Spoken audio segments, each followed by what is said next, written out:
Assalamualaikum warahmatullahi wabarakatuh. Di sini saya akan sedikit menjelaskan tentang mata kuliah Sejarah Peradaban Islam yang kemarin telah disampaikan atau dipresentasikan oleh kelompok 2, yaitu tentang sejarah peradaban Islam pada masa Nabi Muhammad SAW. Nah, peradaban Islam pada masa Nabi Muhammad SAW ini melalui 3 fase, yaitu yang pertama adalah fase sebelum kenabian, dan yang kedua adalah fase kenabian, dan yang terakhir adalah fase peradaban pada zaman Rasulullah SAW. Nah, yang pertama adalah masa sebelum kenabian. Masa sebelum kenabian ini ada 2 poin, yaitu yang pertama tentang silsilah Nabi Muhammad. Jadi bagaimana sih silsilah Nabi Muhammad itu, beliau dari mana, keturunan siapa, dari kalangan Quraisy, apa Hashim, sebagainya dan sebagainya.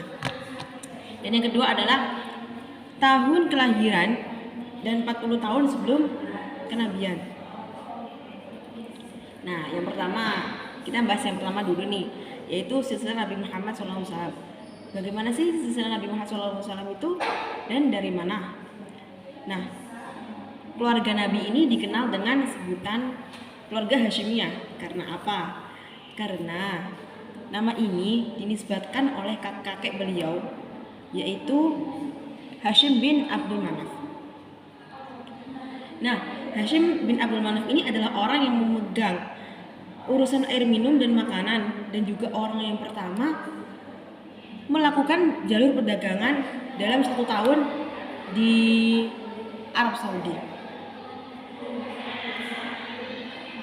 Nah, Hashim menikah dengan Salma bin Amru dan memiliki anak yang bernama Abdul Muthalib, yaitu kakek Nabi Muhammad SAW.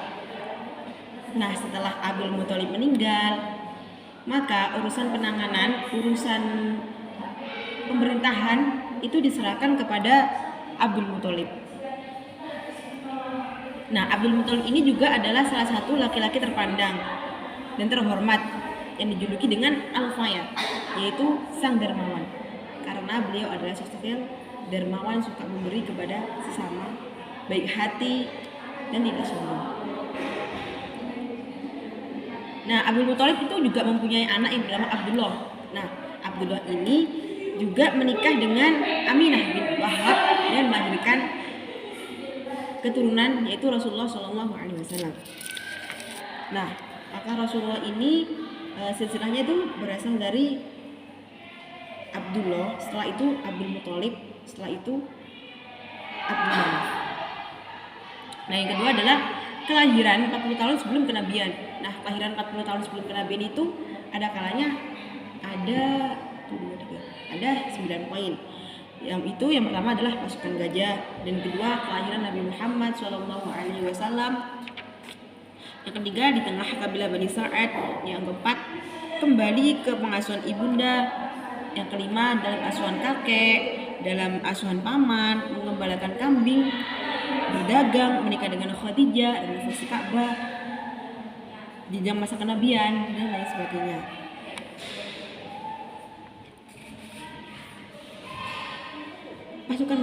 Pasukan gajah ini terjadi pada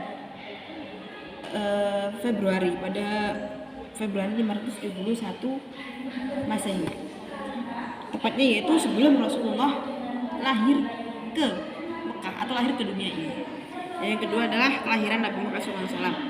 Nah, kelahiran Nabi Muhammad ini bertepatan dengan pasukan gajah tadi. Nah, beliau Nabi Muhammad SAW ini lahir pada hari Senin tanggal 9 Rabiul Awal 571 Masehi.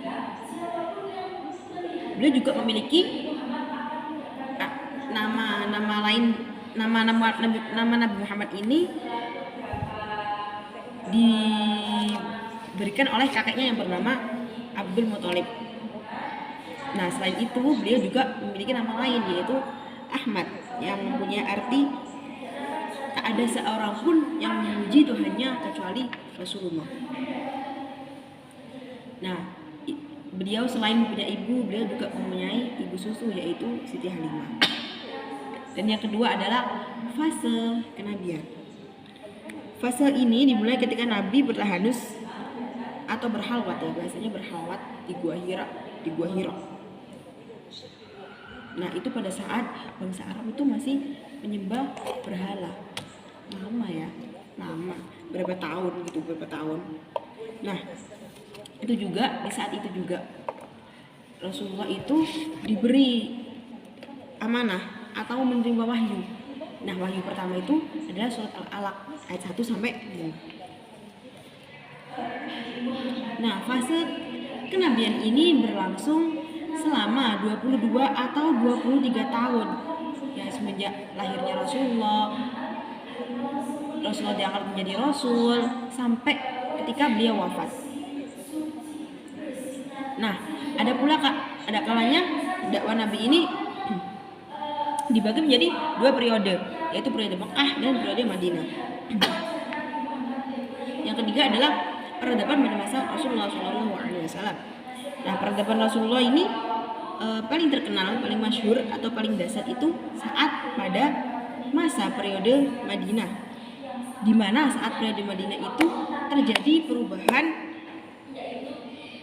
moral, kebobrokan atau perubahan adab etika perilaku menjadi lebih baik. Nah, Rasulullah juga membangun peradaban Madinah ini melalui beberapa hal, yaitu yang pertama membangun masjid, yang kedua menumbuhkan ukhuwah Islamiyah atau persaudaraan antara sesama kaum muslimin, yang ketiga adalah kesepakatan untuk saling membantu antara kaum muslim dan non muslim, yang keempat adalah pendidikan kesejahteraan sosial, kelima adalah pendidikan kesejahteraan keluarga, dan yang terakhir adalah pendidikan hamkan, yaitu pertahanan dan keamanan pada saat dakwah Nabi atau dakwah.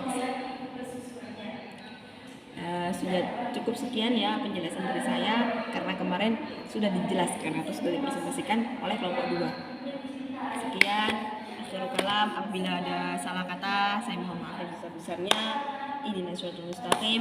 Assalamualaikum warahmatullahi wabarakatuh.